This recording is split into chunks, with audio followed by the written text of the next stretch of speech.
E Memphis Depay causou na véspera do clássico contra o Palmeiras. Vídeo de hoje do canal do Nicola te ajuda a entender as postagens do holandês e fala também do Palmeiras. Aproveitamento espetacular em clássicos na temporada e para completar o otimismo, o adversário corintiano, o técnico Fernando Diniz, não costuma ir bem nos confrontos contra o Verdão.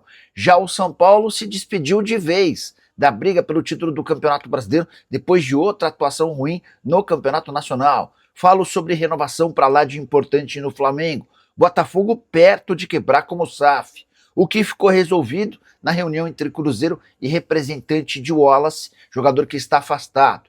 Preciso te atualizar também sobre a insistência do Cincinnati em contratar Neymar. Isso sem falar nas últimas de mercado, bastidores, finanças e muito mais.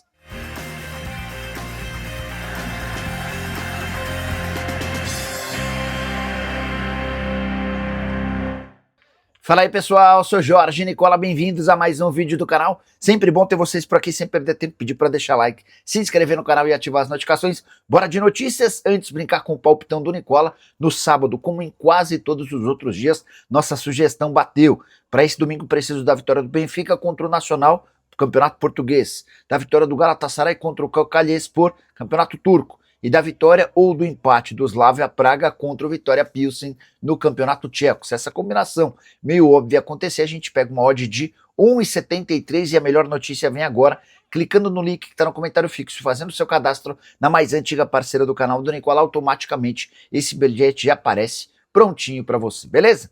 Agora sim, bora começar o vídeo contando que a Lusa venceu o Pouso Alegre 3-0 na noite desse sábado no Canindé. Igor Torres, Portuga e Kawari marcaram os gols da Lusa, que é líder do grupo ao lado da Portuguesa do Rio, ambos com 4 pontos conquistados. Próximo jogo contra o América, lanterna da competição, são dois jogos e 2 derrotas por 4-0.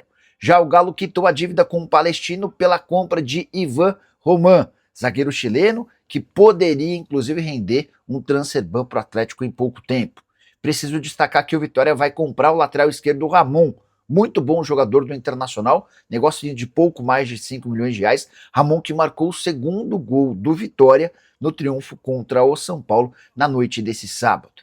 Hora de falar sobre o Grenal. 39 mil pessoas estiveram no Beira-Rio para acompanhar o 0-0 entre as equipes. O Inter levou mais perigo, criou as principais chances, mas faltou bom futebol. Vieri, zagueiro do Grêmio, foi expulso no fim da partida e os times seguem empatados em pontos na classificação geral da competição. Já o Mirassol perdeu o 6º jogo em 10 disputados na edição atual do Campeonato Brasileiro, campanha completamente diferente da temporada passada, dessa vez derrota por 2-1 de virada dentro de casa para o Bahia. O que não mudou é a reclamação. No fim da partida, o Paulinho e o Juninho, os principais dirigentes do Mirassol, foram para uma entrevista coletiva para reclamar que a CBF e a arbitragem têm prejudicado demais a equipe do interior. Preciso contar que o FC Cincinnati, time dos Estados Unidos, insiste na contratação de Neymar. Nos próximos dias, o dono do Cincinnati, o Jeff Berdin, além do diretor de futebol, o Chris Albright, virão ao Brasil para se reunir pessoalmente com o pai e empresário do Neymar. Importante registrar que as primeiras conversas nasceram com a ideia de contratá-lo para 2027, ao fim do contrato com o Santos, mas a coisa deu uma esquentada e existe esperança no time americano de que possa haver um convencimento em relação à possibilidade de Neymar virar reforço já depois da Copa do Mundo. Até por isso, a dupla que toca o departamento de futebol do Cincinnati vem ao Brasil para se reunir muito em breve com o pai do Neymar. Por falar em Neymar, registrar que o atacante teve boa atuação na vitória do Santos por 1-0 contra o Atlético Mineiro na noite desse sábado na Vila Belmiro. O gol da vitória aconteceu no segundo tempo, marcado pelo Moisés, ex-jogador do Fortaleza, que havia entrado pouco antes. Com o resultado de vitória, o Santos pulou para 13 pontos na 14ª colocação, são 5 de vantagem em relação à Chapecoense, que abre o Z4. É importante contar que praticamente toda a rodada ainda está sendo disputada, ou seja, o Santos ainda pode ficar um pouco mais perto do Z4, mas no triunfo era fundamental, especialmente depois de 2 derrotas na Sul-Americana e também pro Flamengo. Descobriu que ficou resolvido depois da reunião entre Cruzeiro e Rogério Brown, empresário de Wallace. Você sabe, volante está afastado desde depois da derrota por 4-1 para o São Paulo no último sábado, tudo porque o Wallace se confundiu na hora de cornetar e criticar o Matheus Cunha, o goleiro titular desde a lesão do Cássio. Em vez de mandar mensagem de jacaré, por conta do braço curto, para cornetar o Matheus Cunha para um amigo, ele acabou mandando essa mensagem no grupo de WhatsApp dos atletas. Acabou afastado, ficou de fora das duas partidas, da partida de meio de semana, estreia na Libertadores, e está de fora da partida contra o Red Bull Bragantino neste domingo. Pois bem, Rogério Brown esteve em Belo Horizonte nessa semana para conversar com os dirigentes, e ficou decidido que o Wallace seguirá afastado até segunda ordem. Só vai haver uma mudança se a diretoria de futebol do Cruzeiro assim entender por bem. Rogério pediu, implorou para que o Wallace fosse reintegrado, dizendo que o jogador admite o erro,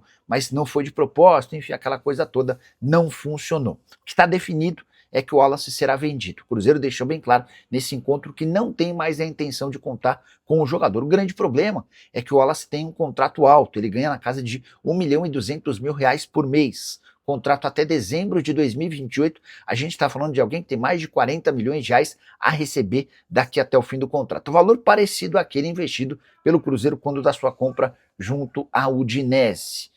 Importante registrar que o Cruzeiro enfrenta nesse domingo para mais de 40 mil pessoas o Red Bull Bragantino, tentando a vitória para sair de vez da zona do rebaixamento. Hora de falar sobre o Botafogo, que está bem perto de se tornar o primeiro clube brasileiro a quebrar como sociedade anônima de futebol. Descobriu-se um laudo apontando que o Botafogo SAF deve hoje R$1.6 bilhão a curto prazo, ou seja, em até 12 meses o Botafogo tem contas a pagar de R$1.6 bilhão. Mas não para por aí, esse relatório ainda aponta que a dívida total da SAF do Botafogo é de R$2.750 bilhões. Nunca na história do futebol na América do Sul uma sociedade anônima do futebol teve tantas dívidas quanto a de John Textor. Botafogo tem patrimônio líquido negativo de R$427 milhões. Isso significa que se vender todos os seus ativos e bens, incluindo jogadores, posses, o Botafogo não tem valor suficiente para quitar todas as suas dívidas. Para completar ou piorar, o Textor ainda quer pagar de espertão.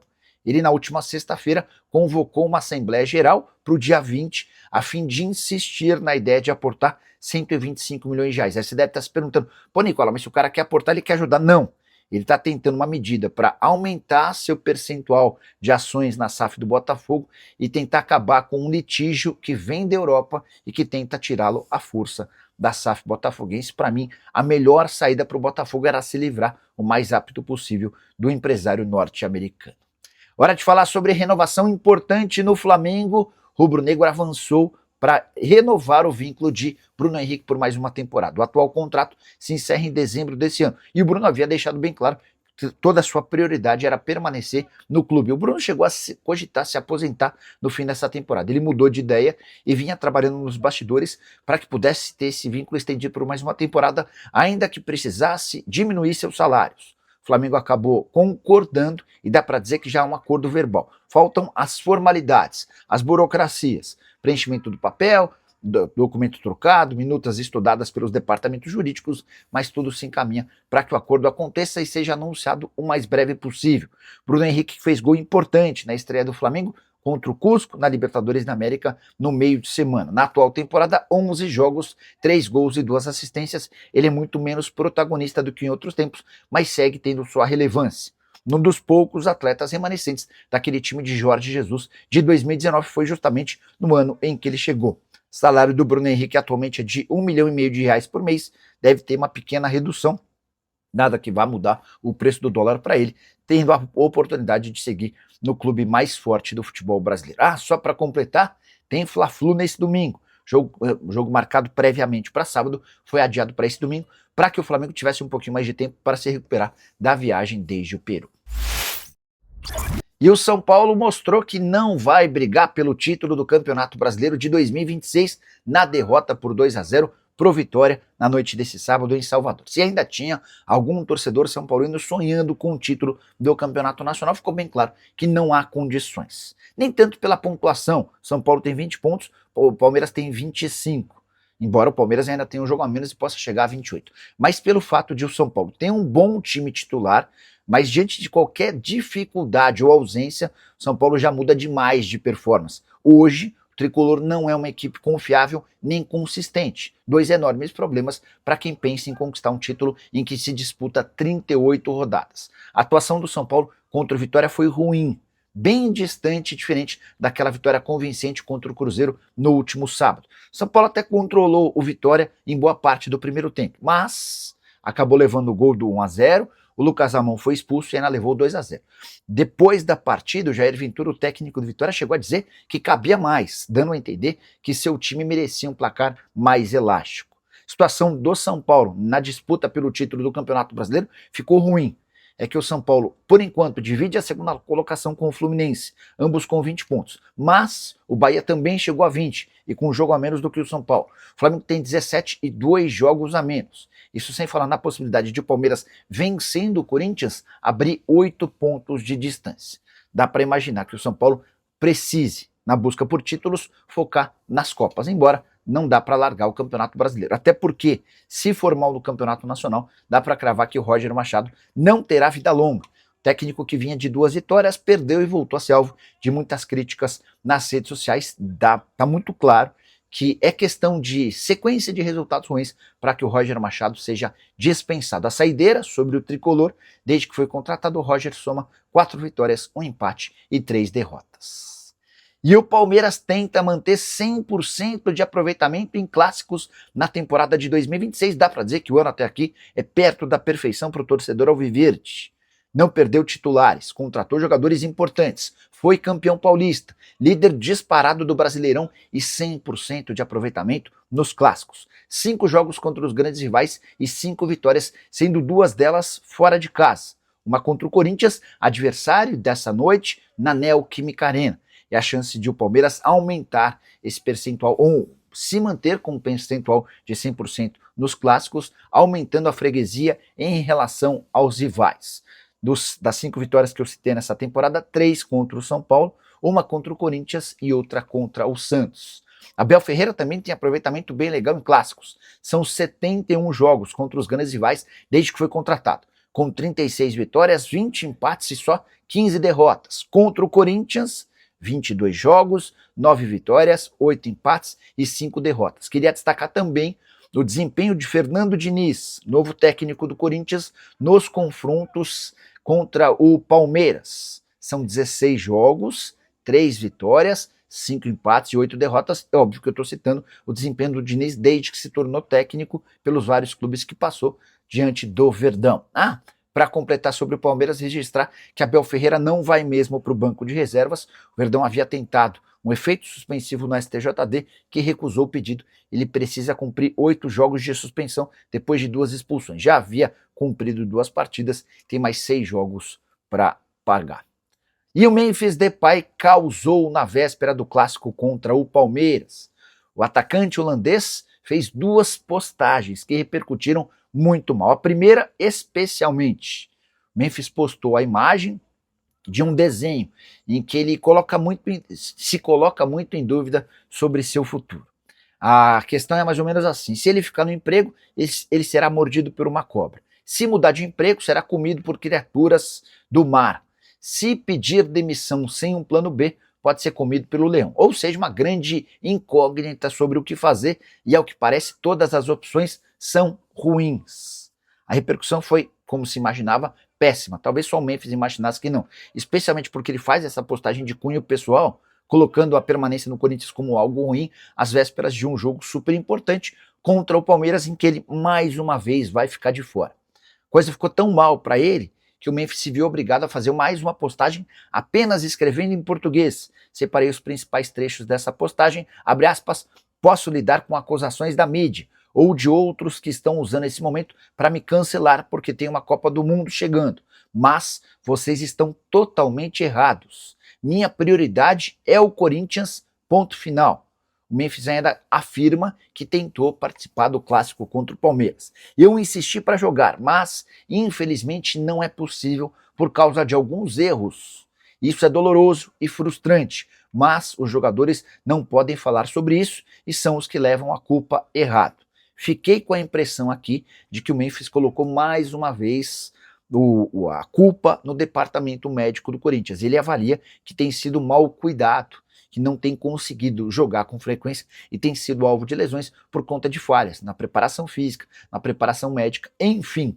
Só para trazer um contraponto, um outro lado, outro dia quando eu já havia falado que o Memphis não gosta do departamento médico, que fez críticas, eu recebi a ligação de uma pessoa do Corinthians contando que o Memphis também não se ajuda.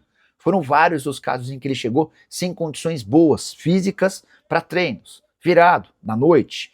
E diante desse cenário, com a idade mais avançada, ele fica mais suscetível a lesões. O que você pensa sobre os pronunciamentos de Memphis Depay às vésperas do clássico? Use o espaço para comentário para registrar sua opinião. Só não esquece de deixar like, de se inscrever no canal. A gente se encontra assim que surgir notícia. Tchau.